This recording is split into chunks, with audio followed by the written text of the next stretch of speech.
എല്ലാവർക്കും നമ്മുടെ ഒരു പുതിയ വീഡിയോയിലോട്ട് സ്വാഗതം. അപ്പോൾ ഇന്നത്തെ നമ്മുടെ റെസിപ്പി എന്ന് പറയുന്നത് വളരെ സിമ്പിളായിട്ട് ഗോതമ്പ് പൊടി വെച്ചിട്ട് ചായയൊക്കെ തിളയ്ക്കുന്ന സമയം കൊണ്ട് നമുക്ക് എളുപ്പത്തിൽ റെഡിയാക്കി എടുക്കാൻ പറ്റിയ ഒരു അടിപൊളി ടീ ടൈം സ്നാക്കാണ് കേട്ടോ. ഉള്ളൊക്കെ നല്ല ജ്യൂസി ആയിട്ടുള്ളതും അതേപോലെ പുറമേ നല്ല ക്രിസ്പി ആയിട്ടുള്ള ഒരു അടിപൊളി ഗോതമ്പ് പൊടി കൊണ്ടുള്ള സ്നാക്കാണ്. അപ്പോൾ എല്ലാവരും ഒന്ന് കണ്ടു നോക്കിയിട്ട് ട്രൈ ചെയ്ത് നോക്കുന്ന സമയത്ത് ഉറപ്പായിട്ടും ഫീഡ്ബാക്ക് അറിയിക്കുക. പിന്നെ കണ്ടുകൊണ്ടിരിക്കുന്ന സമയത്ത് ഈ ഒരു വീഡിയോ ഇഷ്ടപ്പെടുകയാണെന്നുണ്ടെങ്കിൽ താഴെ കാണുന്ന ലൈക്ക് ബട്ടണിൽ ഒന്ന് ക്ലിക്ക് ചെയ്യേണ്ട കാര്യം മറക്കരുത് കേട്ടോ. അപ്പോൾ നമുക്ക് വേഗം തന്നെ ഈ ഒരു സിമ്പിളായിട്ടുള്ള ഗോതമ്പ് പൊടി വെച്ചിട്ടുള്ള സ്നാക്ക് എങ്ങനെയാണ് ഉണ്ടാക്കുന്നതെന്ന് ഒന്ന് കണ്ടു നോക്കാം.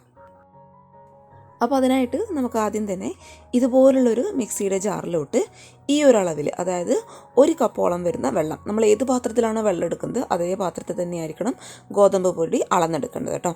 അപ്പോൾ ഇതുപോലുള്ളൊരു പാത്രത്തിൽ നിറയെ സാധാരണ വെള്ളമാണ് ഇതുപോലുള്ളൊരു മിക്സിയുടെ ജാറിലോട്ട് ഞാൻ ഒഴിച്ചു കൊടുക്കുന്നത്. ഇനി ഈ ഒരു മിക്സിയുടെ ജാറിൽ നമ്മൾ ഇട്ട് കൊടുക്കാൻ വേണ്ടിയിട്ട് പോകുന്നത്, നമ്മൾ ഏത് പാത്രത്തിലാണോ വെള്ളം അളന്നെടുത്തത് അതേ ഒരു പാത്രത്തിൽ തന്നെ 1/2 കപ്പോളം വരുന്ന ഗോതമ്പ് പൊടിയാണ് കേട്ടോ. അപ്പോൾ 1 കപ്പ് വെള്ളത്തിന് 1/2 കപ്പ് ഗോതമ്പ് പൊടി, ആ ഒരു അളവിൽ എടുത്താൽ മതി. അപ്പോൾ ഇത് 1/2 കപ്പോളം വരുന്ന ഗോതമ്പ് പൊടിയും കൂടി നമുക്ക് ഈ ഒരു മിക്സിയുടെ ജാറിലോട്ട് അങ്ങോട്ട് ഇട്ട് കൊടുത്തേക്കാം.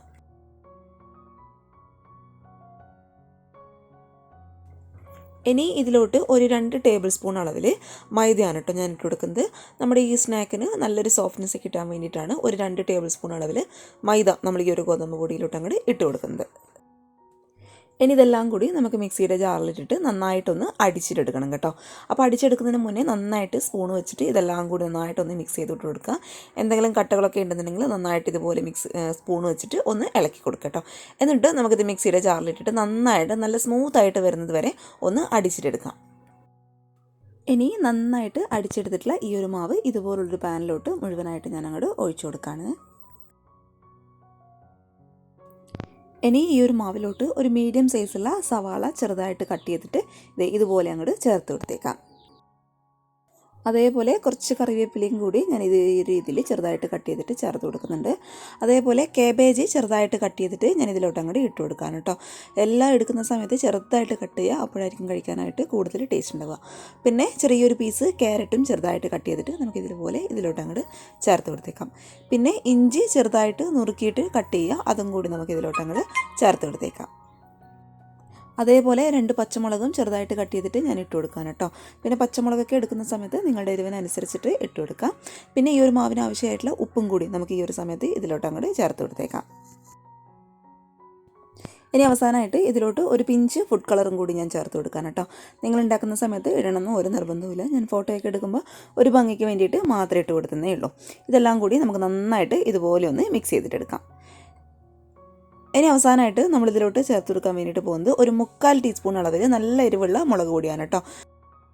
മുളക് പൊടിയും കൂടി ചേർത്തിട്ട് നമുക്ക് നന്നായിട്ട് ഇതുപോലൊരു സ്പൂൺ വെച്ചിട്ട് ഒന്ന് മിക്സ് ചെയ്ത് കൊടുത്തതിന് ശേഷം ഇത് നമുക്ക് നേരെ സ്റ്റൗവിൽ വെച്ചിട്ട് നന്നായിട്ടൊന്ന് കുറുക്കിയിട്ടെടുക്കണം. അപ്പോൾ കുറുക്കിയെടുക്കുന്ന സമയത്ത് പ്രത്യേക ഒരു കാര്യം ശ്രദ്ധിക്കുക. തീ എന്ന് പറയുന്നത് ഏറ്റവും ലോ ഫ്ലെയിമിൽ വെച്ചിട്ട് വേണം നമ്മൾ ഈ ഒരു മാവൊന്ന് കുറുക്കിയെടുക്കാൻ വേണ്ടിയിട്ട് കേട്ടോ.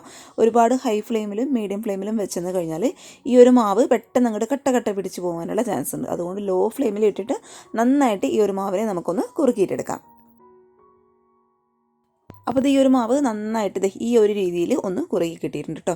ആ ഒരു മാവിലെ വെള്ളമൊക്കെ വറ്റി കറക്റ്റ് ഈ ഒരു പാകത്തിലായി കിട്ടുന്ന സമയത്ത് നമുക്ക് പതുക്കെ സ്റ്റവ് ഓഫ് ചെയ്ത് ഇതൊന്ന് ചൂടാറാനായിട്ട് അങ്ങ് മാറ്റി വെച്ചേക്കാം. ഇനി മറ്റൊരു പാനിൽ എണ്ണ നന്നായിട്ടൊന്ന് ചൂടായിട്ട് വരുന്ന സമയത്ത് ഇതുപോലുള്ളൊരു സ്പൂണ് പതുക്കെ എണ്ണയിലൊന്ന് മുക്കി കൊടുത്തതിന് ശേഷം ആ ഒരു സ്പൂൺ വെച്ചിട്ട് തന്നെ പതുക്കെ കുറച്ചായിട്ട് മാവ് നമുക്ക് ഈ ഒരു എണ്ണയിലോട്ട് അങ്ങോട്ട് ഇട്ട് കൊടുത്തേക്കാം. നമ്മൾ ഇതുപോലെ എണ്ണയിൽ മുക്കിയിട്ട് എടുത്തിട്ടുള്ള സ്പൂൺ വെച്ചിട്ട് മാവ് ഇതുപോലെ എണ്ണയിലോട്ട് ഇടുന്ന സമയത്ത് പെട്ടെന്ന് മാവ് സ്പൂണിൽ നിന്ന് അങ്ങോട്ട് വിട്ട് വരാനുള്ള ചാൻസ് ഉണ്ട്.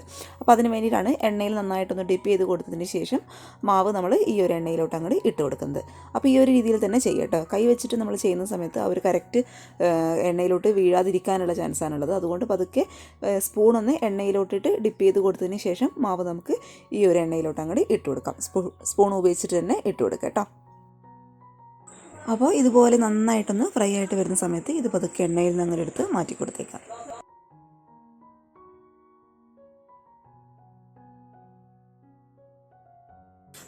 അപ്പോഴത്തെ ഗോതമ്പ് പൊടി വെച്ചിട്ടുള്ള നമ്മുടെ സിമ്പിളായിട്ടുള്ള സ്നാക്ക് ഇവിടെ റെഡി ആയി കഴിഞ്ഞു. എളുപ്പമാണ് ഉണ്ടാക്കാൻ വേണ്ടിയിട്ട് ഞാനിങ്ങനെ ക്യാമറയിൽ 1 by 1 ആയിട്ട് കാണിക്കുന്നതുകൊണ്ടാണ് കേട്ടോ. എളുപ്പത്തിൽ നമുക്ക് റെഡിയാക്കി എടുക്കാൻ പറ്റിയ ഒരു അടിപൊളി സ്നാക്ക് തന്നെയാണ്. ഉള്ളിലൊക്കെ നല്ല ജ്യൂസി ആയിട്ടുള്ളതും അതേസമയം പുറമെ നല്ല ക്രിസ്പി ആയിട്ടുള്ള ഒരു അടിപൊളി സ്നാക്കാണ് കേട്ടോ. അപ്പോൾ എല്ലാവരും ഒന്ന് തയ്യാറാക്കി നോക്കുക. തയ്യാറാക്കി നോക്കുന്ന സമയത്ത് ഉറപ്പായിട്ടും നിങ്ങളുടെ അഭിപ്രായങ്ങൾ കമൻറ്റ് ബോക്സിൽ വന്ന് അറിയിക്കട്ടോ.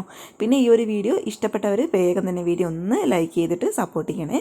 പിന്നെ പുതുതായിട്ട് നമ്മുടെ ചാനൽ ആരെങ്കിലും കാണുകയാണെന്നുണ്ടെങ്കിൽ നിങ്ങളുടെ ഫാമിലിയും ഫ്രണ്ട്സൊക്കെ ആയിട്ട് വീഡിയോ ഒന്ന് ഷെയർ ചെയ്ത് കൊടുക്കുക. പിന്നെ ഇതുവരെ സബ്സ്ക്രൈബ് ചെയ്യാത്തവർ ആരെങ്കിലും ഉണ്ടെന്നുണ്ടെങ്കിൽ പ്ലീസ് ഒന്ന് സബ്സ്ക്രൈബ് ചെയ്തിട്ട് സപ്പോർട്ടും കൂടി ചെയ്യട്ടോ. അപ്പോൾ നാളെ ഇതിനേക്കാൾ നല്ലൊരു വീഡിയോ ആയിട്ട് കാണും വരെ താങ്ക് യു ഫോർ വാച്ചിങ് സിംനാസ് ഫുഡ് വേൾഡ്. ബൈ.